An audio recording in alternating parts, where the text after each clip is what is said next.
Everyone, good morning. তো দেখো, আজকে ভাবলাম তোমাদের সঙ্গে একটা বড় ব্লগ শেয়ার করা যাক, কারণ আমি এখন ব্লগ খুব কম শেয়ার করি, শর্টসই বেশি শেয়ার করি। তো ভাবলাম চলো তোমাদের সঙ্গে একটা বড় ব্লগ শেয়ার করা যাক। তো আজকের দিনটা কীভাবে কাটাই, কী কী করি, সবটাই তোমাদের সঙ্গে শেয়ার করবো। তো চলো দিনটা শুরু করা যাক। আমি এখন নিচে আসলাম, ব্রাশ করবো, ফ্রেশ হবো ওর জন্যে।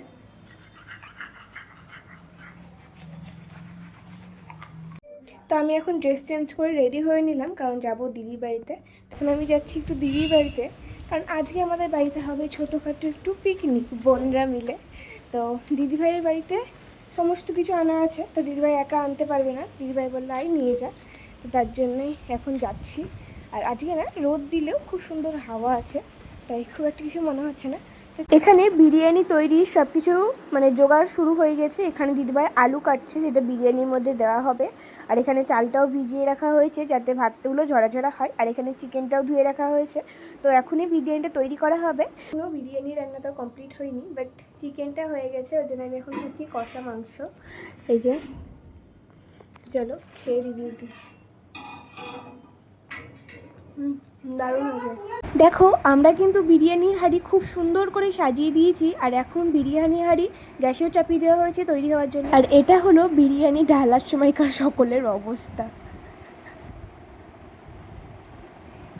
বিরিয়ানি কমপ্লিট, এখন আমি ঢুকবো স্নান করতে। তো স্নান টান করে রিভিউ দেবো যে বিরিয়ানি কেমন হয়েছে।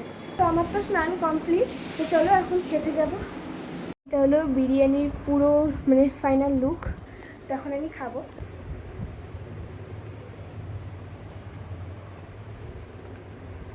ওয়েদারটা জাস্ট দেখো কতটা সুন্দর হয়ে আছে, হাওয়া দিচ্ছে খুব সুন্দর, তাই একটু ছাদে আসলাম।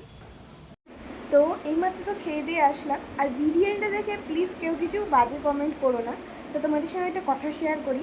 দিদিভাই না আগেও দুবার বিরিয়ানি করতে গিয়েছিলো, তো নিচের দিকে বিরিয়ানি লেগে গিয়েছিলো, মানে গ্যাসটা এত জোরে দিয়েছিল, তো বিরিয়ানি লেগে গিয়েছিলো, পুরো বাজে খেতে হয়েছিল।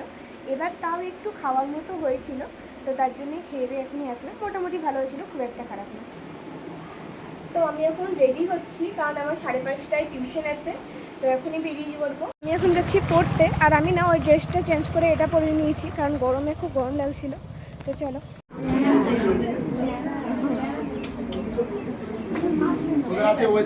তো গিয়েছিলাম পড়তে। আর কেউ বলবে একটু আগে বৃষ্টি হচ্ছিল, আবার রোদ বেরিয়ে গেছে দেখো। আর আকাশটা দেখো কতটা সুন্দর হয়ে আছে, খুব ভালো লাগছে। মানে আকাশটা দেখে মনে হচ্ছে হ্যাঁ কিছু একটা আগমন হচ্ছে। তো চলো, আমি এখন বাড়ি যাচ্ছি। আর আজকে আমার সাইকেলটাও খারাপ, তাই হেঁটে হেঁটেই। Hello everyone, welcome to my channel. তো আমি তো বিকেলবেলায় টিউশন গেছিলাম, আর টিউশন থেকে যখন বাড়ি ফিরলাম তখন বাজে 8টা মতো। আর সেই মুহূর্তে দেরি না করে আমি দাদার সঙ্গে বেরিয়ে পড়ছিলাম একটু বাজার যাওয়ার উদ্দেশ্যে। আমি যেহেতু জিওগ্রাফি নিয়ে পড়ছি, তো আমার জিও বক্সটা কিনতে হতো। ছোটোবেলায় যেটা জ্যামিতি হিসেবে ব্যবহার করতাম, সেই অংশগুলোই সব বড় বড়, ওগুলোই কিনতে গিয়েছিলাম। আর দেখো, জিনিস কিনে বেরিয়েই বাইরে দেখছি এত পরিমাণ বৃষ্টি শুরু হয়ে গেছে, সে কোনো রকমে আমি আর দাদা ভাই পুরো বৃষ্টিতে ভিজতে ভিজতে বাড়ি ফিরলাম। কেমন লাগলো জানি না।